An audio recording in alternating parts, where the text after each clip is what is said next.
All right. Hey, guys. Hello. Welcome back to the Project Nourish podcast.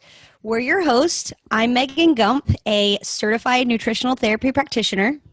And I'm Poe-Campbell, also a nutritional therapy practitioner and licensed esthetician. We're here to bring you a podcast all about health, wellness, holistic nutrition, functional medicine, and non-toxic living. Yep. And as a disclaimer, topics discussed and recommendations given in this podcast are not to treat or cure any disease. We as NTPs want to discover and address your underlying health symptoms using nutritional therapy and functional medicine. All right, guys. So welcome to the show today. How are you, my friend? What's going on? What's new? I'm doing very well. Just having a, easy Friday here at the house, knocking out a bunch of tasks, which is good. I just recently got back from I guess not recently, but this past weekend, I was in Austin for the Great Plains Laboratory Organic Acids Test. And it was so cool, Casey. I learned a ton of valuable information and my mind was blown when the day was done, but I'm super excited I went, and I'm just really excited to start implementing this functional lab testing on clients. Okay, so tell me more about, you said that name and I had no idea what it actually meant or what it entails. Yeah, so Great Plains Laboratory is just one of the many companies that created and designs the different functional lab test.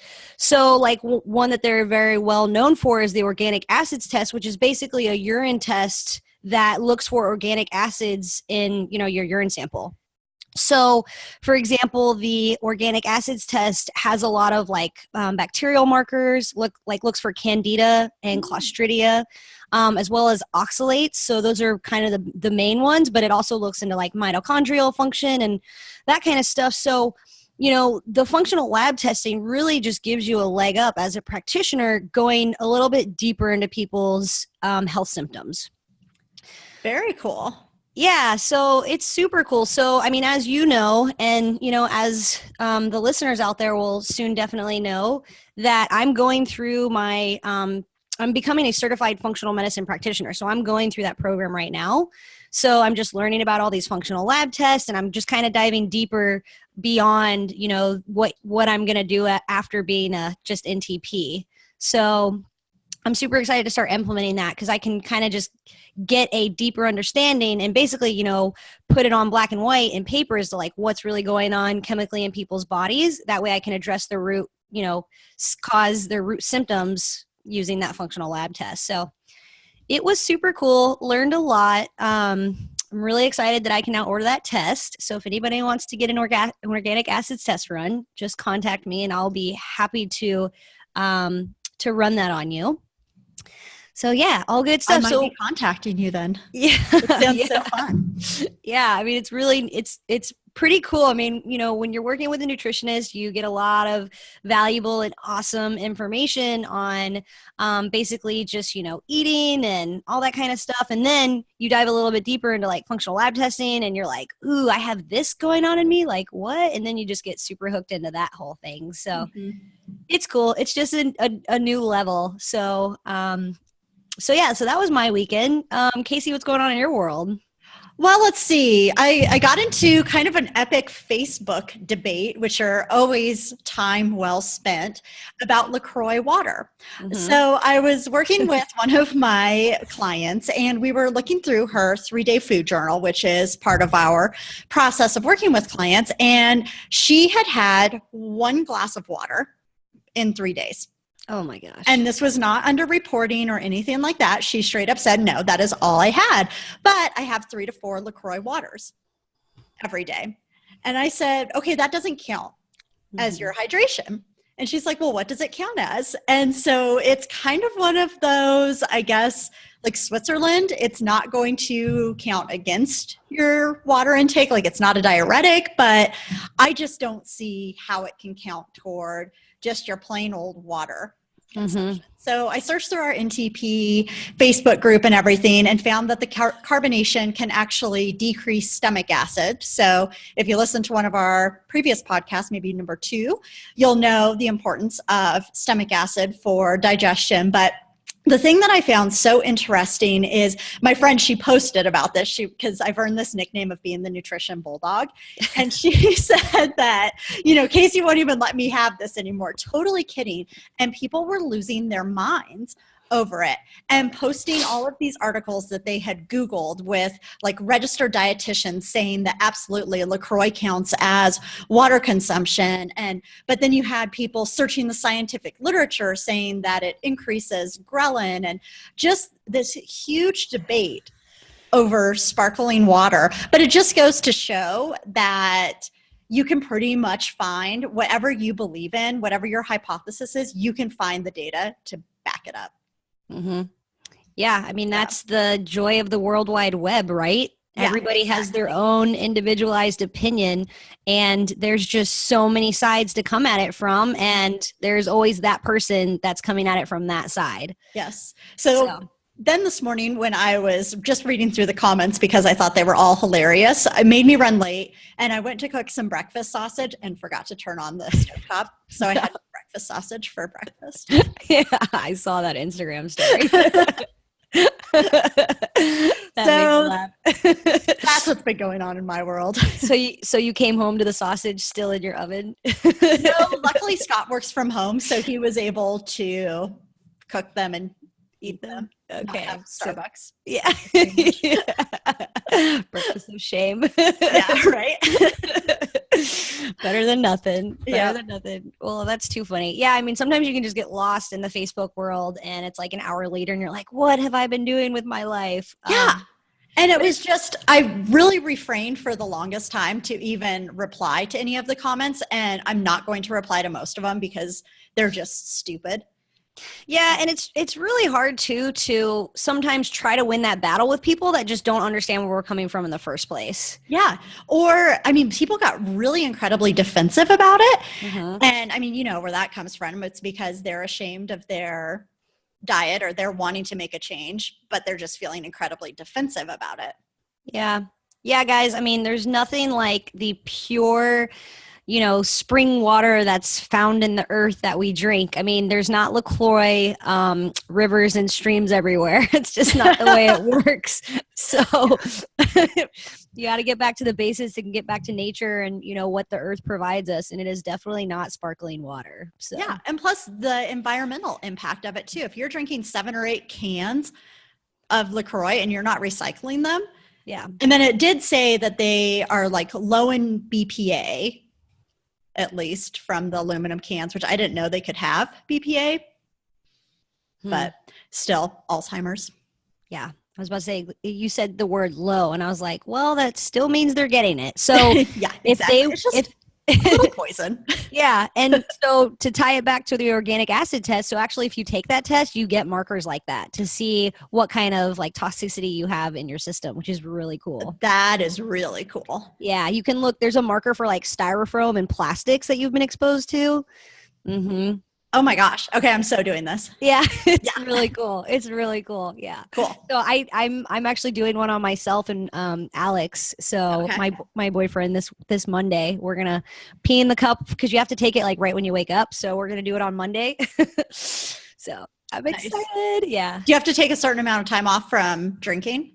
So the only thing that you actually can't consume for 48 hours is apples, grapes, cranberries, and there's one other weird fruit that we just like don't eat. So yeah, so it's not bad. Mm-hmm. Yeah, not bad. But they want you to have like super yellow urine. So they're like, you can't drink a whole ton of water and then like go to the bathroom in the middle of the night and then pee clear. Like they won't accept that.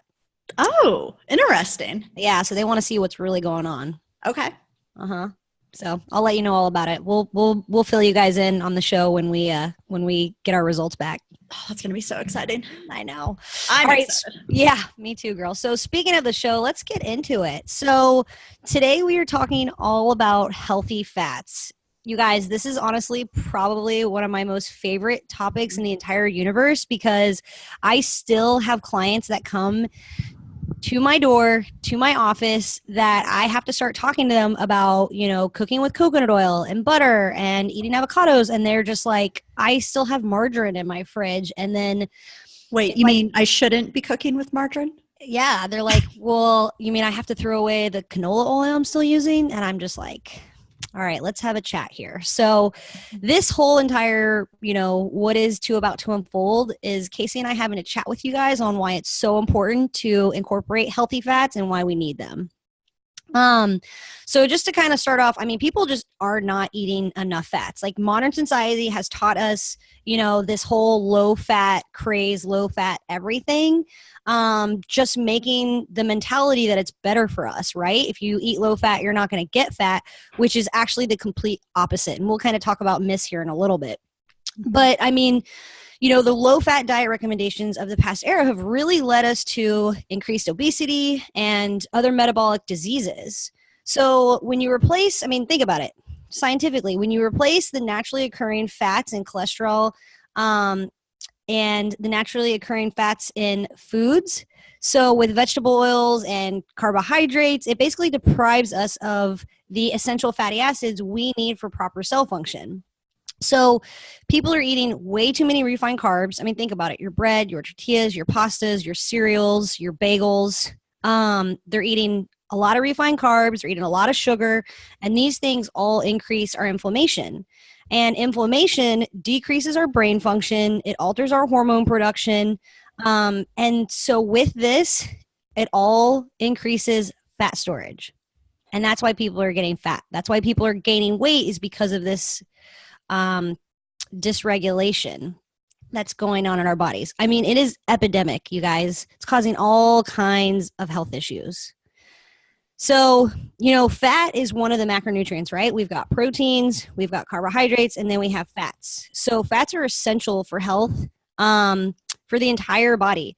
Every single cell in your body is made up of fat. So if you think about it, like your cell, it lives in a house. And this house, the building blocks or the bricks that you build this house with are literally made up of healthy fats. They're made up of these essential fatty acids. Every single cell.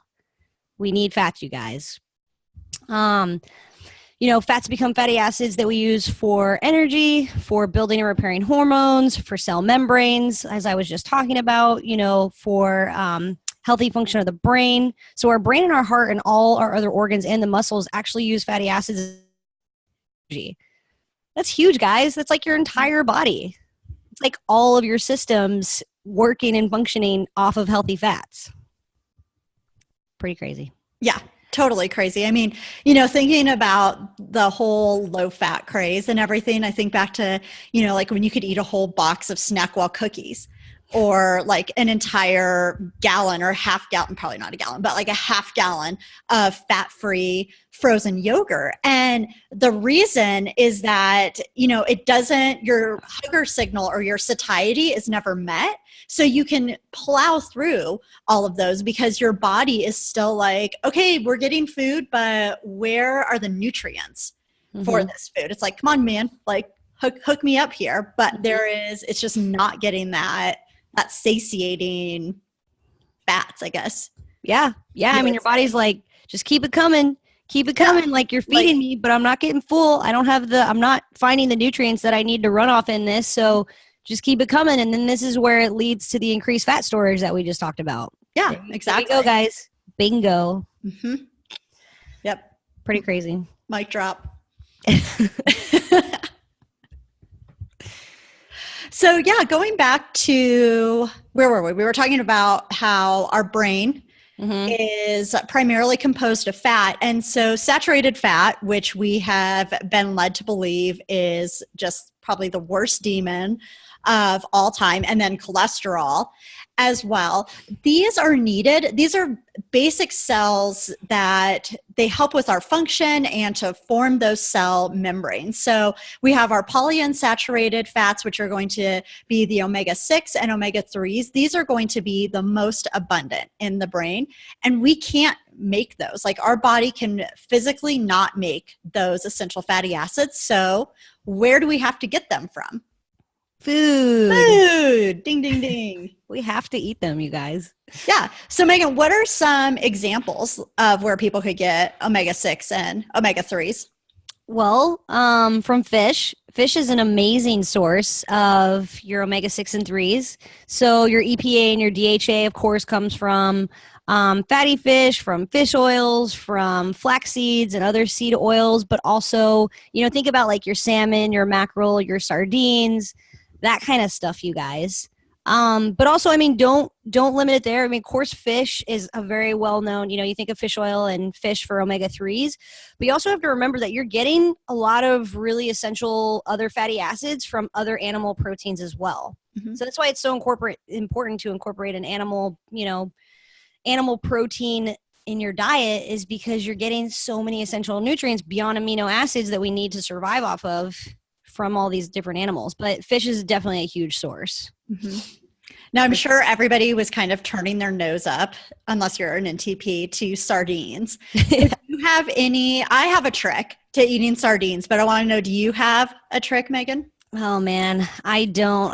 The only way that I can really eat the sardines is I buy like just the wild sardines, and sometimes you can find them with like non-GMO, a really good quality olive oil. Mm-hmm. So I actually like just take a fork and I mash them up and I mix them with the olive oil, and then I really enjoy those Mary's Gone crackers, like the gluten-free seed crackers. Super good. So sometimes I will put them on those. But yeah, I'm not like a super big fan, but I do try to get them in because I know that they're just so good for us. So my trick, I make, instead of tuna salad, I make sardine salad. Ooh, yeah. I could definitely put that on a cracker. Yeah, and it tastes just like tuna salad, but it's sardines. Like, they look pretty gross, so I try to put everything else in there first and then just mix them up. That's awesome. In there. Yeah. I'm going to have to try that. Yeah. With some of that Primal Kitchen Paleo Mayo. Heck yeah. Ooh, that sounds so good. Yeah. I need to have them as a sponsor. I know. My thing lately, because I've been in the morning, I hate to say rush, but it's life, so it happens. So we hard boil a bunch of our chicken eggs just to have them throughout the week. And my whole thing is I just grab like 2 and I'll stick them in a bowl, and I will grab a tablespoon of that Primal Kitchen Paleo Mayo and I'll throw it in there with some salt and pepper, and I just mash everything up and I eat it. That's my breakfast. That sounds amazing. Yeah, it's actually really good. It's actually super good. So it gets me through the day, at least till lunch. Yeah. But yeah, that stuff is awesome. Yum. Hashtag not sponsored. Wish I was sponsored. Yeah, one day. So if you guys know anybody from Primal Kitchen, yeah, whoever it is, any of those probably. Mark Sisson, if he's your buddy, just let him know that Casey and Megan here, 2 awesome chicks killing it on Project Nourish podcast. Mark, when you're listening to this podcast and you go back to the archives, send us mayonnaise. Hook us up, homie. Yeah, but on top of that, okay, so Primal Kitchen Paleo Mayo is made with avocado oil, which is an omega-9. And so kind of get into the different types of fats. So you've got your saturated, right, which is like your animals. You've got your monounsaturated and then your polyunsaturated. So your polyunsaturated is actually those omega-6s and 3s that are essential to the body that we can not make. So going over just kind of some other examples of the omega 6s and 3s. So like you've got your, we talked about fish, flax seeds, other seed oils, that kind of stuff. But then the monounsaturated, so you've got like your olives, your olive oil, your avocado oil, that kind of stuff. And then saturated, so kind of like I said, just think of like animals, but also like tropicals, right? So we've got like our coconut oil, butter, coconut manna, my personal favorite. Yeah, Casey's love coconut manna. Yeah, I saw a recipe with coconut manna the other day. I was like, oh, that looks so good. I forget what I know. I'll have to find it for you. Stuff ever. Yeah, so those are basically like the 3 types of fats, and you guys want to remember that we need all 3 of them. So you want to mix them up. So, cook with some coconut oil, throw some butter on top of your steamed vegetables, drizzle olive oil all over your salad, that kind of stuff. Eat your fish, just keep it up, keep switching it up. One quick note about saturated fat, because, a lot of people still, I guess I should say, they're kind of believing the myth still that we should avoid saturated fat. So one book that we read during our course study is by an author named Nina Teichl, and she is an investigative journalist who spent 9 years and read upwards of 10,000 scientific journal articles to write this book called The Big Fat Surprise. I highly recommend either listening to this book or reading it. It's a big read. It's like 900 pages. So listen to it if you want. Or she's also been on a couple of podcasts, and she basically demystifies the entire low-fat diet and all of the, air quotes, science that went behind it. Mm-hmm. So if you're looking for additional resources, that I highly recommend. Yeah, that's a good one. I remember I listened to it and I was yelling at the stereo. Yeah, I actually listened to that book too, just because it was so scientific and they talk about a lot of articles, but it's really interesting because they talk about different cultures as well. They bring in like Mediterranean and olive oil and olives and that whole just culture. And, it's just so interesting. I mean, you think about it, like Mediterraneans, their diet consists of so much olive oil, and then when you look at them health wise, like they don't have a whole lot of heart issues over there, heart disease, like cardiovascular stuff. It's not as epidemic as it is over here. So, guys, that says something. Mm-hmm. But yeah, that book is awesome. My favorite book from being an NTP was Put Your Heart in Your Mouth. That was like my favorite book on fats, and that book is awesome. So it's really short in the front, just with like education type, like knowledge bombs being dropped. And then in the back, there's also a bunch of like recipes and stuff that was really cool. So it's a shorter read. It's really good. I mean, it talks about why we need healthy fats for, everything that we've talked about, but also like our skin and all kinds of stuff that you just, people, it's what opened my eyes to like, wow, we really do need healthy fats. Mm-hmm. So yeah, and in that book, we won't spoil it for you, but basically cholesterol is probably one of your best friends. It so is your best friend, you guys. Yeah. It is so your best friend. Yes. So when you have like inflammation in your body, so cholesterol, there's 2 types, right? So you've got like your LDL and your HDL. And so your LDL actually goes out into the body and sends cholesterol to go like fix and repair areas where there's inflammation. It's basically like the fire truck showing up to the fire being like, why is there inflammation here? Like, what's going on? And cholesterol is the guy that puts out the fire and then walks away. He aids in putting out the fire and walks away. So that's super important. That's a huge function in our body. But kind of just to go back on, I was talking about like how healthy fats help with your skin and stuff like that. Just to kind of touch up on like why healthy fats are so important and basically where things can go wrong if we don't eat them. So, fats are needed for brain health, hormone production, and hormone regulation, heart health, and vitamin absorption. So like all of your vitamins, especially A, D, E, and K, have to have fatty acids to be absorbed. So if you're taking vitamin D, that's another thing, you guys. If you're taking a vitamin D supplement, you can't just wake up in the morning and pop it in your mouth and go. You have to eat it with healthy fats. You have to eat it with food. But so especially when we're not eating these healthy fats, like I was mentioned earlier, we can get really dry skin or just really like inflamed skin. But also this is where people tend to get low body weight or really high body weight from that increased fat storage that's caused by excess insulin and cortisol levels. Really just due to stress, like the body's stressed out that it doesn't have these essential fatty acids that it needs to be doing the jobs that it needs to be doing, but also the consumption of too many refined carbs. So if you're not eating fats, you got to get full somehow. People are shoving donuts and cereals and pastas and sandwiches in their mouth. Mm-hmm. And then kind of going on to the skin, And I mean, yeah, it, hydrates our skin. It makes us look good and young and healthy. But also, so we talked about how crucial fatty acids are for um, our hormones and the endocrine. So think about it. So fatty acids make cholesterol. And your hormones, we have certain hormones that are made from cholesterol.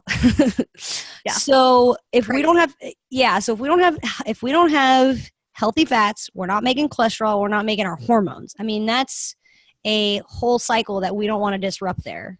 We all know how important hormones are for us. Obviously, they make us who we are, our thought process, our mood, all that kind of good stuff. Sex hormones, that's a whole nother topic. Another thing, so hair loss. So if we don't have essential fatty acids, people could be losing their hair. And a lot of times people will be losing their hair and think that it's like a thyroid issue. Like, oh, there's got to be something wrong with my thyroid. Something's going on with my metabolism. But no, it's like you need a freaking avocado, I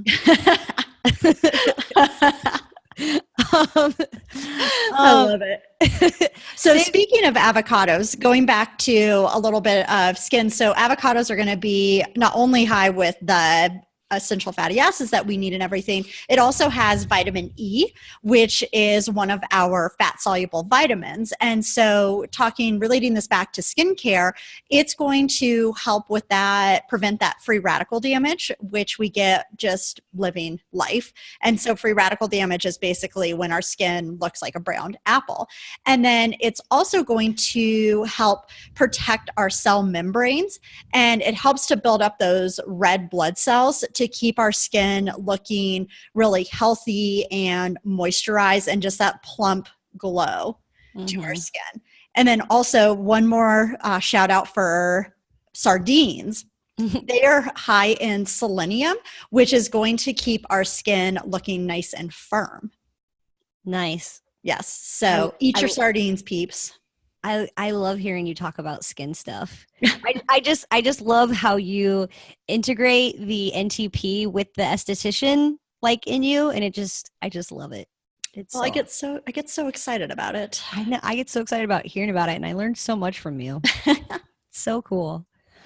Okay, what else? So other problems you can get when you don't have enough healthy fats. So skin problems, I mean, that goes to what Casey was talking about right there. But, beyond some facial, beauty type stuff, you can like bruise easily. That can be an issue.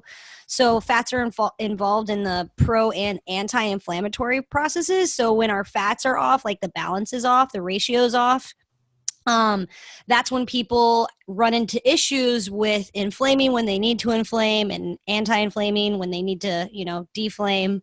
And it just causes other issues like, bruising and other things that we don't want to, you don't want to do that to your body. So, allergies is another one. Poor wound healing, that kind of goes another step beyond bruising.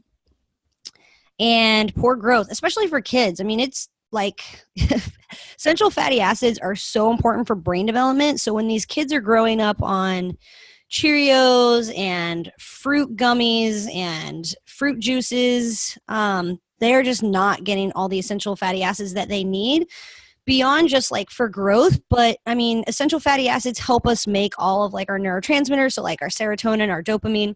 I mean, they're what make us happy.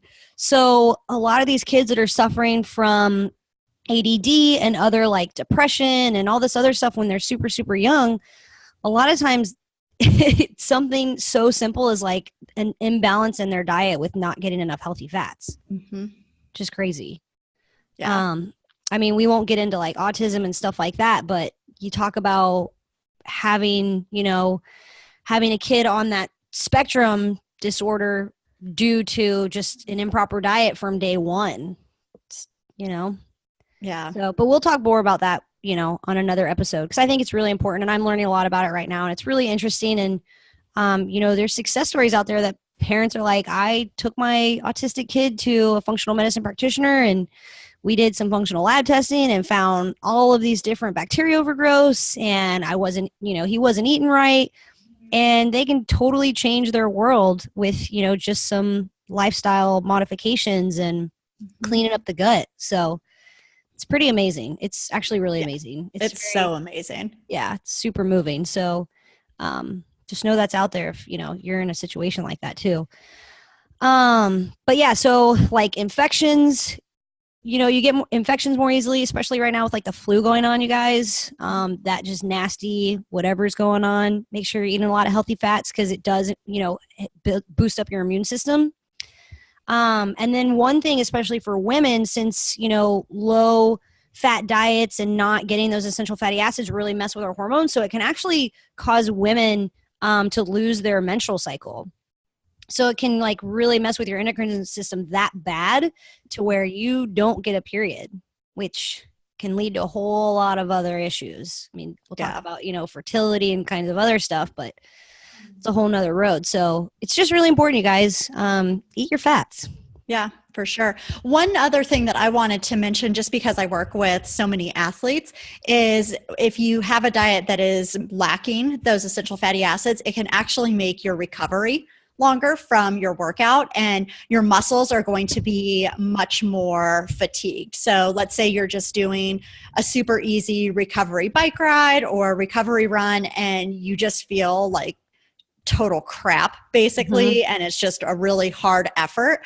That could be a sign that you are missing some of your essential fatty acids, or your diet just does not have enough fat in it.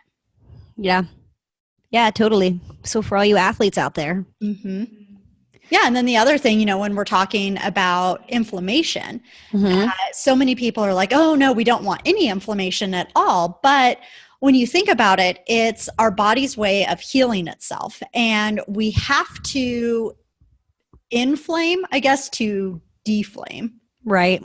Would kind of be, I don't know if I'm saying that right. It makes sense, right? Yeah, I mean, we have to inflame before we anti-inflame. I guess that's another way of saying it. I think I said deflame earlier too, so we can just make up our own words. I think that's good though.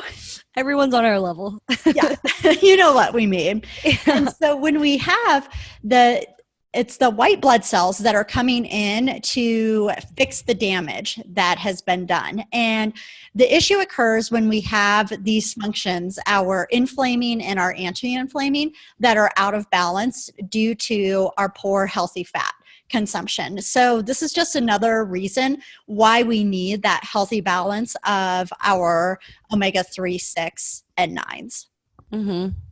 Yeah. Especially for athletes. I mean, you're like running or lifting or, doing whatever you're doing. And if you don't think your body's inflamed after you, run a half marathon or do some CrossFit or, whatever it might be that you're working out, even if you just go to the gym and you're lifting, I mean, you're ripping your muscles apart and you're creating that new, new flesh, I guess, so to speak, new muscle. So that's an inflammatory and anti-inflammatory process right there in and of itself on, a smaller level, but still it's happening. Yeah. And that's why recovery is so important. A note to the triathletes who never want to take a rest day. The magic happens on your rest days, not on days that you're out there crushing it 100 miles on the bike. Yeah, that is so true. I love the magic happens on your rest days, because if you kind of think about it, like, what are we doing when we're sleeping, right? Like, we're detoxifying, our guts are cleaning up our, intestinal lining. They're getting rid of all the bad stuff. Our gut bugs are repopulating when we're sleeping, and that happens when we're completely at rest. So same thing with anything going on in your body with muscle recovery, inflammation, that kind of stuff. I mean, you got to take that time to really just, slow down and go on a walk or, go on a hike. Consider your recovery like a workout. Like if your coach puts recovery on there, pretend that it's the same as a workout. Yeah, most definitely. And get 8 hours of sleep. Amen. Okay, so what about cholesterol? We kind of mentioned cholesterol a little bit earlier, and I think that people are really confused with cholesterol.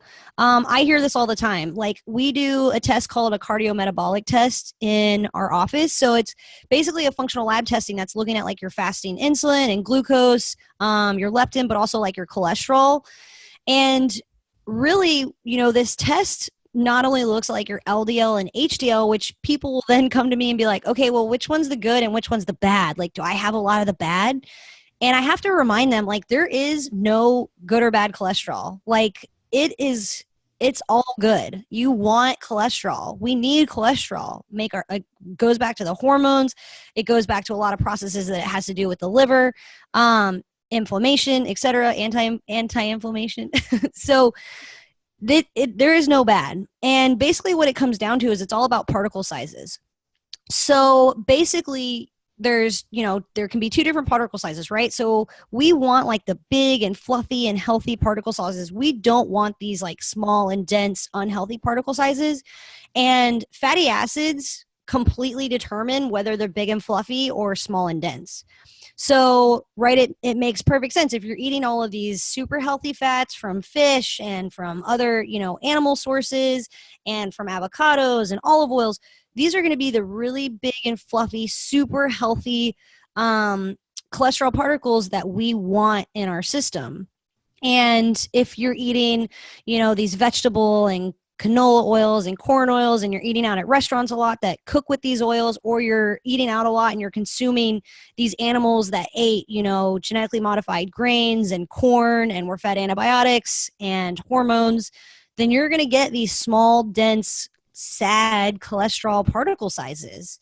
And this can cause a lot of other issues. But yeah, so it's not about the good or the bad. It's about the particle sizes.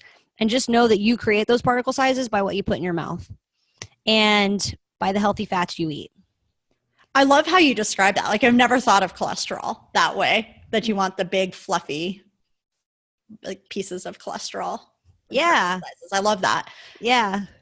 Yeah, just because, everybody just imagines it. I remember those commercials growing up where there was like a pipe, and they show it getting clogged up, like your drain would get clogged. And that was essentially like cholesterol. But, something interesting how cholesterol goes in and, it really helps to heal the body. So my mom had shingles. Oh gosh, it was while we were in school, and the doctor took her cholesterol test at the time that she went in for her shingles. And so her cholesterol was, like high by traditional medical standards. And so I just read the Put Your Heart in Your Mouth book, and because the doctor wanted to put her on statins. And I was like, heck no, you are not going on statins, because your cholesterol is just elevated because your body is trying to heal itself from the shingles. And so she went back, I think it was either 4 or 6 months later, had changed nothing besides she didn't have shingles. And it was totally back to normal.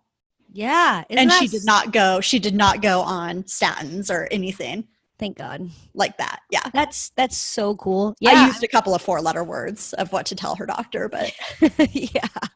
Oh my gosh. Yeah. It's amazing. It's amazing, especially when you run tests like that. It's basically just a snapshot in time of what the body's doing, right? Mm-hmm.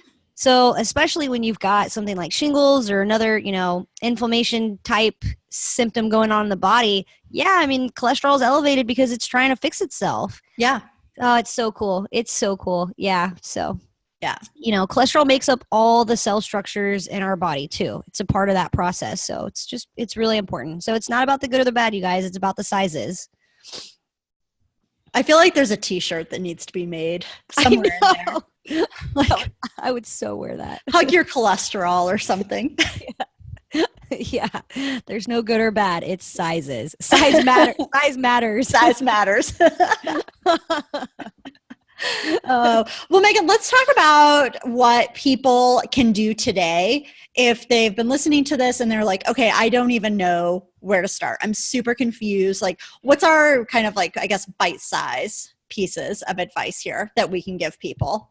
Yeah. Well, the first thing to do is basically it starts in your home, right? So go through your pantry, go through your fridge, just throw out anything that contains, get rid of the margarine, look through all of the ingredients of your condiments, of just basically anything that's in your house, and look for canola oil, vegetable oil, soybean oil, grapeseed, corn oil, vegetable shortenings, get rid of those.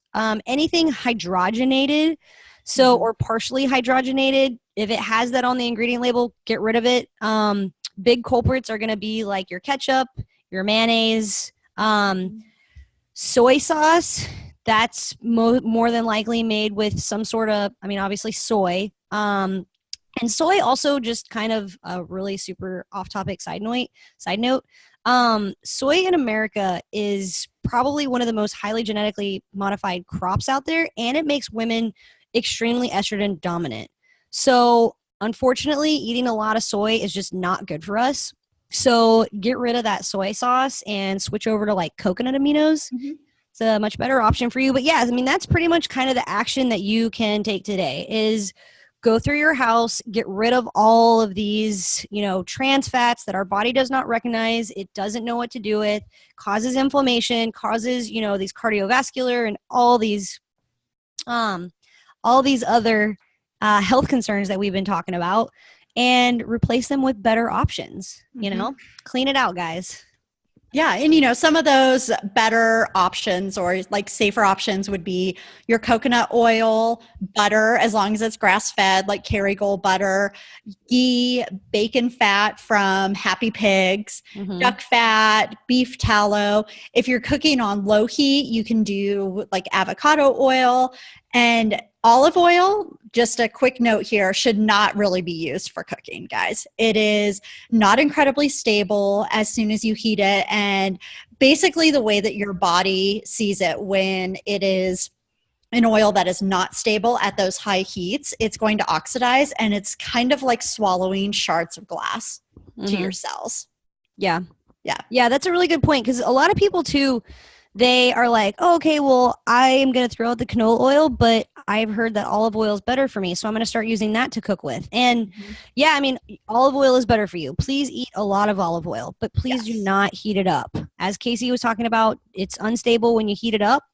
So just don't cook with it, but put it on your food after you get done cooking with everything. Yep. If you want to put it on your meat, if you want to put it on your vegetables, it's really good on food after it's cooked. Totally cool. And then just to kind of go back, so Casey mentioned something about like bacon fat from Happy Pigs. Oh, yeah. So this goes back to what I was talking about earlier, right? So if you're eating out in the restaurants, you're eating those conventional animals that are fed GMO grains and corn and, given antibiotics and hormones and all that kind of stuff. So this also goes back to the type of fats that you're buying to cook with and use. So this goes back to the butter that she was talking about, making sure it's, a grass-fed, high-quality butter or ghee. You could do ghee if you have a dairy sensitivity. But same thing with like your bacon fat. So if you're buying a really high-quality, like Pedersen's or something like that with no nitrites added, Happy Pigs, that's going to be a really good high quality bacon fat to use those drippings after you've cooked your bacon and you just have them left over. Just throw them in a little glass mason jar and, put a tablespoon or so when you're cooking eggs the next time or whatever. But so if you're getting like those lower quality meats, those are going to be the bad fats that we want to avoid. Yep. Absolutely. Love that note. Yeah. Happy Pigs. Happy animals, you guys, all the way around. All the way around. All right. Well, I think we've made our peace with fats. I know both of us get pretty fired up about it. Yeah. This is like the tip of the iceberg on that kind of stuff. Yeah, exactly. So thank you guys for listening to this week's show. If you want to learn more, you can find us online. Megan can be found at megangump.com or on Instagram at megan.gump. You can find me, Casey Poe-Campbell, at caseypoe.com or on Instagram at realtalkcasey. See you there. Bye, guys. Bye.